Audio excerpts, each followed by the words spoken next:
What does it take to lead? Is it a natural-born talent, or is it something that can be cultivated over time through experience and learning? To rise from humble beginnings to the helm of a global giant, one must possess a unique blend of qualities. It's not just about where you start, but how you navigate the journey. What kind of grit, determination, and vision are needed to navigate such a path? It's about the relentless pursuit of goals, the willingness to push beyond limits, and the courage to face challenges head-on. The answer, my friends, lies not in some secret formula, but in the heart and mind of a leader. It's about the passion that drives them, the values that ground them, and the vision that guides them. Today we explore the inspiring journey of Roberto Goizueta, a man who embodied these very qualities. From his early days to his rise as a business titan, his story is one of perseverance and innovation.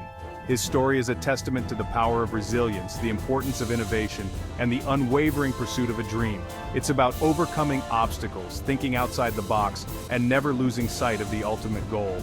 Goizueta's story is not just about business success, it's about leadership, vision, and the impact one person can have on an entire industry. It is about the human spirit's ability to overcome adversity and achieve greatness. It's about the moments that define us, the challenges that shape us, and the victories that inspire us. It is a story that resonates with each of us, reminding us that we all have the potential to achieve extraordinary things. It's a call to action for anyone who has ever had a dream, a goal, or a vision for something greater. This is a story for dreamers, for strivers, for anyone who dares to defy the odds. Let's dive in and discover what it truly means to lead, to inspire, and to achieve greatness against all odds. Roberto Goizueta was born into a life of privilege in Havana, Cuba. His early years were spent in a grand colonial house, surrounded by the lush beauty of palm trees and the vibrant culture of Havana.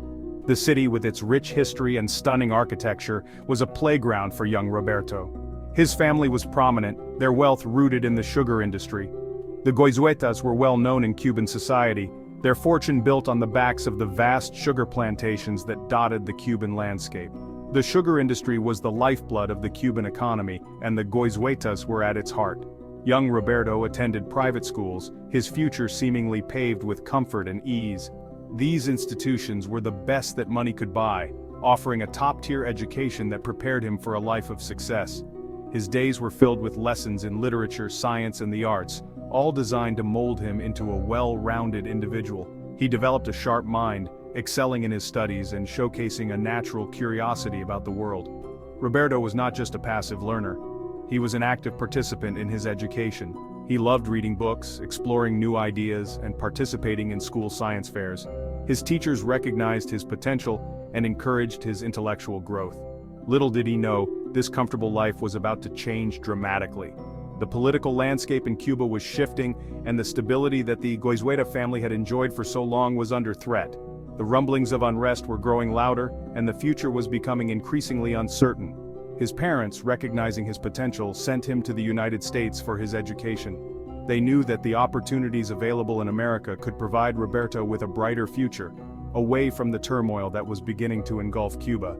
It was a difficult decision, but one that they believed was in his best interest. He found himself at Yale University, a world away from the familiar comforts of Cuba. The prestigious institution was a stark contrast to his life in Havana, but Roberto quickly adapted. The campus, with its ivy-covered buildings and bustling student life, became his new home. Here, amidst the hallowed halls of academia, Roberto thrived. He immersed himself in his studies, taking full advantage of the resources and opportunities that Yale had to offer. The rigorous academic environment pushed him to excel, and he rose to the challenge with determination and enthusiasm. He immersed himself in his studies, earning a degree in chemical engineering in 1953. This achievement was a testament to his hard work and dedication. The knowledge and skills he gained at Yale would serve as the foundation for his future career. Life was good. He had a bright future ahead of him. With his degree in hand, Roberto was ready to take on the world. He had the education, the ambition, and the drive to succeed. The possibilities seemed endless. But fate, it seemed, had other plans. Despite his promising start, Roberto's journey was far from over.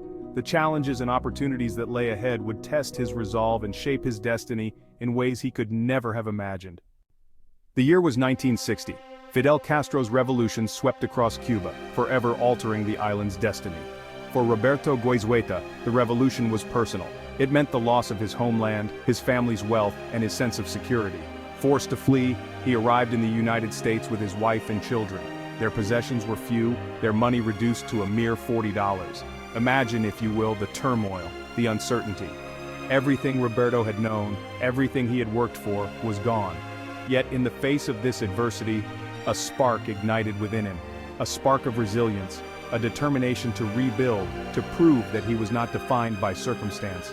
This is where his story truly begins, not as a tale of privilege, but as a testament to the power of the human spirit. Necessity, they say, is the mother of invention. To support his family, Roberto took a job at Coca-Cola, a company he had admired since his youth in Cuba. Starting as a chemist in the technical department, he brought with him his sharp intellect, his relentless work ethic, and an unwavering belief in his own potential. His early days were marked by long hours and a steep learning curve. He approached every task with meticulous detail, always seeking ways to innovate and improve. His talent and dedication did not go unnoticed. Roberto quickly rose through the ranks, his responsibilities growing with each passing year. He was a man on a mission, driven by an inner fire that propelled him forward. Section 5. Climbing the Corporate Ladder. Roberto's journey through the corporate ranks was nothing short of meteoric. His ability to analyze complex situations, identify opportunities, and make bold decisions set him apart. He possessed a unique blend of technical expertise, business acumen, and an intuitive understanding of the consumer market. He wasn't afraid to challenge the status quo, to question conventional wisdom, and to push the boundaries of what was possible. His colleagues recognized his brilliance, his superiors admired his drive, and the company reaped the rewards of his leadership. Roberto Goizueta was on the cusp of something truly extraordinary. Section 6. The Coca-Cola Visionary. In 1981, Roberto Goizueta achieved what many thought impossible. He became the CEO of Coca-Cola. This was a pivotal moment not just for Roberto, but for the company itself. He inherited a business that, while iconic, was facing new challenges in a rapidly changing world. Goizueta, however, saw not obstacles but opportunities. He had a vision, a bold and audacious plan to transform Coca-Cola from a beloved American brand into a global beverage giant. His strategy was simple yet profound. Focus on the core product, Coca-Cola, and expand its reach to every corner of the globe. He understood that the power of the brand lay not just in its taste, but in its ability to evoke emotions, to connect with people on a deeper level. Section 7. A Fizzy Misstep, the New Coke Saga. No leader is immune to setbacks, and Roberto Goizueta was no exception.